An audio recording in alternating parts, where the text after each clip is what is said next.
What's up, guys? Greg Helbeck, Real Estate Investing Weekly Deal Breakdown. This is where I share with you guys and girls actual deals that I'm doing every week because unlike most gurus, I'm actually doing the business. So today I'm going to talk about 21 Alden, Terrace in Millbrook, New York. I think that's it. Yeah, 21 Alden Terrace, Millbrook, New York.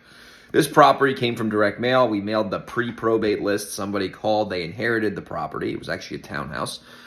And they wanted to sell it, and it needed a bunch of work. I've never seen the property. I never met the seller. I had minimal involvement until we got the deal under contract.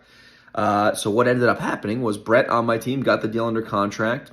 We sent someone out to the property and needed more work than we thought. So we actually renegotiated a little bit because we didn't want to, screw the seller over and get into a contract we couldn't close on. So we talked her down a little bit just because the house was worse than we thought. Anyway. Got it under contract, and then I put it out to our list that is very strong in the Hudson Valley. If you want to JV with us, our list is how you get your deals sold. And we got a buyer. We got a buyer for like a $40,000-ish profit. So we thought, keyword there, so we thought.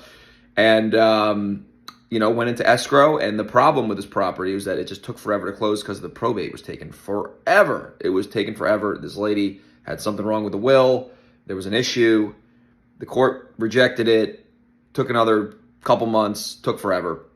And because this was happening, the market started kind of going down a little bit, so the buyer was getting skittish. So he actually, I actually offered him to a little bit of a price cut because I kind of felt bad, honestly, because he had no control over the title issue. So my original game plan was to give the buyer $5,000 off and then go back to the seller and ask for $5,000 off. And that worked in theory until it didn't work because the court system was like, no, she's only selling it for this price. We can't take any less. Maybe that was bullshit. I don't know.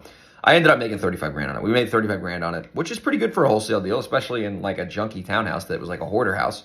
Never saw the house, never met the seller, never met the buyer, complete virtual. And really, I got involved in this deal once we had it in contract. So before that, I had minimal involvement. I just basically told my Brett on my team what to pay.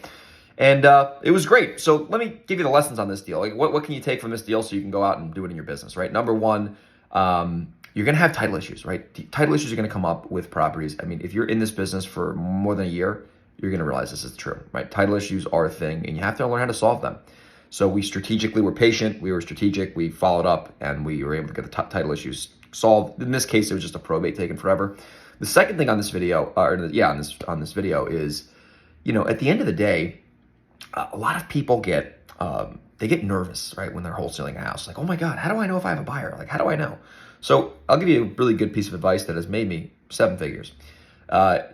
If you have a reasonable buyers list, I'm talking more than 20 people on there, and they're actually real buyers, when you put a deal out, the marketplace, aka that buyers list, will tell you if it's a deal. You don't have to worry about if it's a deal or not. If you go out and you put a property out, and there's pictures, and there's an address, and there's a spread there, and you have actual people on that list, or you have a Facebook group that you can use, the market will tell you if you have a deal. When we locked this up, it was an okay deal. The marketplace told us $35,000 more. In that case, $40,000 turned into $35,000 is what someone was willing to pay, and it worked out. So don't overthink the buyer's list. If you have a reasonable buyer's list, deals will sell if they're priced right. Bottom line, doesn't matter the market. That's a fact, right? Those are my lessons on this video.